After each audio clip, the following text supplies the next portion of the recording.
L'hybridation est un phénomène abondant chez les espèces animales proches et la plupart des hybrides ne portent pas de nom. Chez les mammifères cependant et chez certains oiseaux principalement domestiques, de nombreux noms ont été créés pour les désigner. C'est pourquoi je vous présente aujourd'hui 10 animaux hybrides dont vous ignoriez l'existence.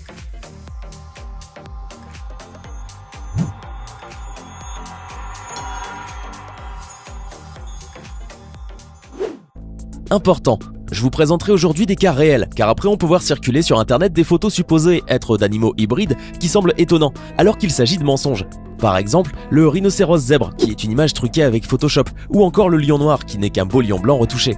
Voilà, maintenant que c'est dit, nous pouvons commencer. Le ligre.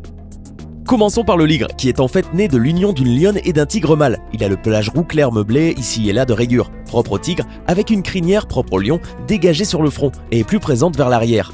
Les ligres sont les plus grands félins au monde et pèsent parfois plus que leurs deux parents réunis. Ils atteignent des poids avoisinant les 400 kg avec plus de 3,50 m de longueur. Pour justifier leur taille extravagante, les scientifiques parlent de vigueur hybride, un concept scientifique selon lequel les petits ligres hériteraient d'un mélange de gènes qui ne freinent pas leur croissance. Aux États-Unis, un ligre nommé Hercule est entré dans le Guinness des records en 2006 comme étant le félin le plus grand au monde. Il mesure 3,60 m et pèse 410 kg. Malheureusement, les ligres sont très recherchés et exploités à cause de leur grande taille. Le zébrane. Vous êtes-vous déjà demandé ce que donnerait le croisement d'un zèbre et d'un âne? Réponse, un zébrane. Et oui, on ne s'est pas cassé la tête pour lui trouver un nom. C'est en tout cas un animal bien réel, que l'on peut trouver dans la nature mais qui est bien souvent créé par l'homme. D'après les spécialistes, l'âne est un cousin proche des zèbres. Tous deux appartiennent à la famille des équidés. Curieusement, on peut trouver des zébranes sauvages en Afrique du Sud, où les zèbres et les ânes sont très proches. Le dernier né en date des zébranes vivrait en Italie, dans la réserve animalière de Florence. L'animal en question, qui s'appelle Hippo, est d'autant plus unique qu'il n'est pas né d'une manipulation génétique humaine, mais semble être le fruit de la détermination d'un zèbre qui a escaladé une barrière pour pouvoir se rapprocher de l'ânesse de son cœur. L'amour n'a que faire des préjugés. Malheureusement, comme les mules, les zébranes sont généralement stériles, ce qui veut dire que génétiquement, ils ne peuvent pas se reproduire. Le tigron. Un tigron est un hybride issu du croisement d'une lionne et d'un tigre. Le tigron, comme le ligre, n'est pas rencontré dans la nature car le lion et le tigre ont des comportements et des habitats radicalement différents.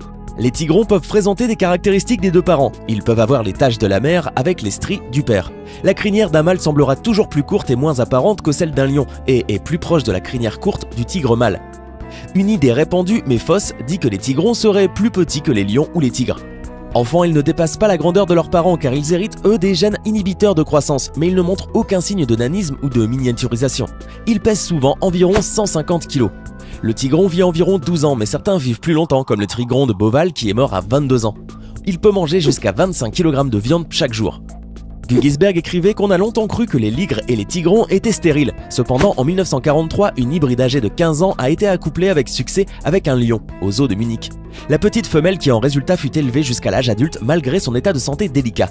La rareté relative des tigrons est souvent imputée aux tigres qui trouvent le comportement d'une lionne en chaleur trop compliqué et peuvent ainsi ne pas remarquer dans son comportement les signaux qui indiquent sa volonté de s'accoupler. Pourtant, les lionnes sollicitent activement leur partenaire, si bien que la rareté actuelle des tigrons vient très probablement du fait que par leur taille, ils sont moins impressionnants que les tigres. Le zubron. Le zubron, croisement entre un bison européen et une vache, est apparu en 1847 et plusieurs scientifiques pensaient qu'il pourrait remplacer le bétail domestique. En effet, il était moins sensible aux maladies et pouvait être élevé sur des terrains pauvres, sans aucune infrastructure d'élevage. Actuellement, le seul troupeau restant est conservé à la forêt de Białowieża en Pologne.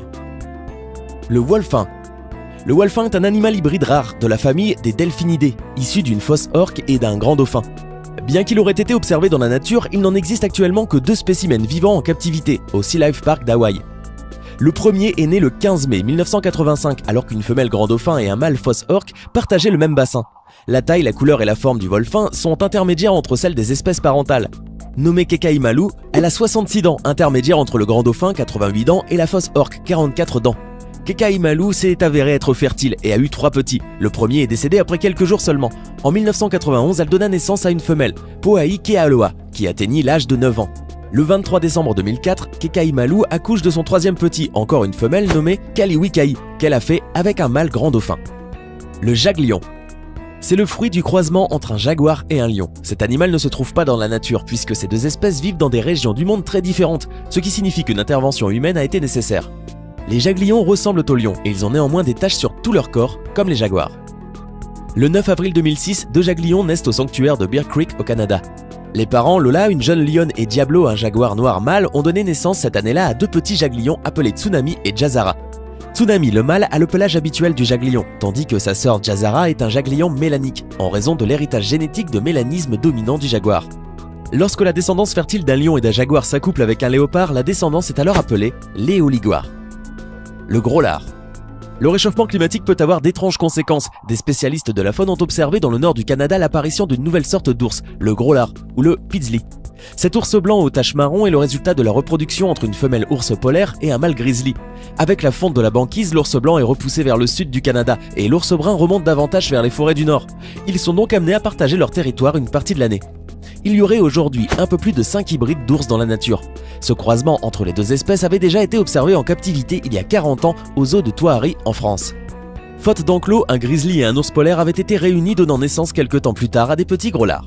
L'apparition de ce nouvel ours témoigne d'une capacité naturelle des animaux à s'adapter au réchauffement climatique, mais le gros lard n'est en aucun cas une nouvelle espèce d'ours, souligne Rémi Marion, spécialiste de l'ours polaire. Pour avoir une nouvelle espèce, il faudrait que le patrimoine génétique de l'hybride soit isolé. Ici, ce n'est pas le cas, explique-t-il au Figaro. Le gros lard est une exception chez les hybrides puisqu'il est capable de se reproduire.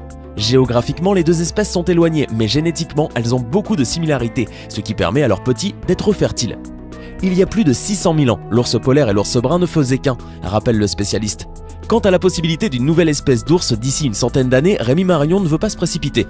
La naissance d'ours hybrides reste un phénomène isolé et il n'est pas dit que cela continuera, tempère le spécialiste. Le kama. Il existe en ce monde un animal unique en son genre, conçu par l'homme et né de son imagination technique. Incontestablement, c'est un camélidé, puisque le père et la mère sont tous 2 de cette famille. Mais là où l'originalité pointe, c'est que la maman est un lama guanaco et le papa un dromadaire. Le kama a été conçu pour la première fois dans un centre de reproduction des dromadaires à Dubaï, par insémination artificielle. L'union a été réalisée de manière à ce que l'animal naisse avec un beau pelage et qu'il serve en même temps à transporter des charges. Jusqu'à présent, on sait qu'il n'existe que très peu de spécimens. Le léopon. Il s'agit d'un croisement entre un léopard mâle et une lionne. Ces mignons spécimens n'ont vu le jour qu'en captivité. La tête de cet animal ressemble à celle du lion, tandis que le reste du corps ressemble à celui d'un léopard aux taches floues. Les léopons sont plus grands que les léopards, toutefois ils regroupent les caractéristiques de leurs 2 parents. Ils aiment grimper aux arbres et être dans l'eau. Le seul problème réside dans le fait que les femelles souffrent d'un conflit interne. En effet, elles doivent choisir entre le mode de vie solitaire du léopard et celui de la vie de horde de la lionne.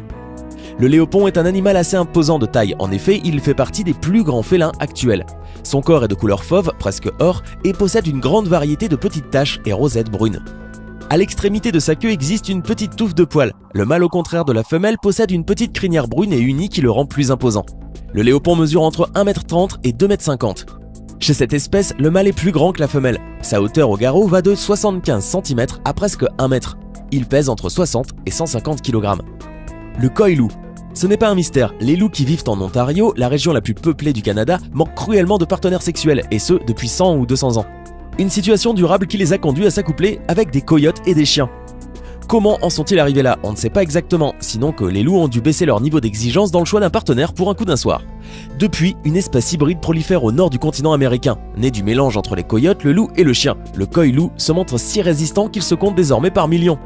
L'ADN des loups et des chiens donne aux coy-loups quelques avantages sur les coyotes non customisés. Avec leur mâchoire plus large, une masse musculaire plus importante et des pattes plus véloces, ils peuvent abattre sans problème un daim. Une meute peut même venir à bout d'un élan. L'animal est aussi efficace en plaine qu'en forêt, alors que le coyote n'est pas du tout à l'aise en milieu boisé. Bon les amis, c'était les animaux hybrides dont vous ignoriez l'existence et qui partagent pourtant ce monde avec nous. Maintenant, je voudrais vous demander quelque chose. Que pensez-vous des croisements d'animaux de manière artificielle? Êtes-vous pour ou contre? Dites-le nous dans les commentaires. Hey, c'est tout pour aujourd'hui. Si vous avez aimé la vidéo, n'oubliez pas de la liker et de la partager avec vos amis. Et si vous êtes nouveau sur la chaîne, n'oubliez pas de vous abonner et d'activer la notification. Bye bye!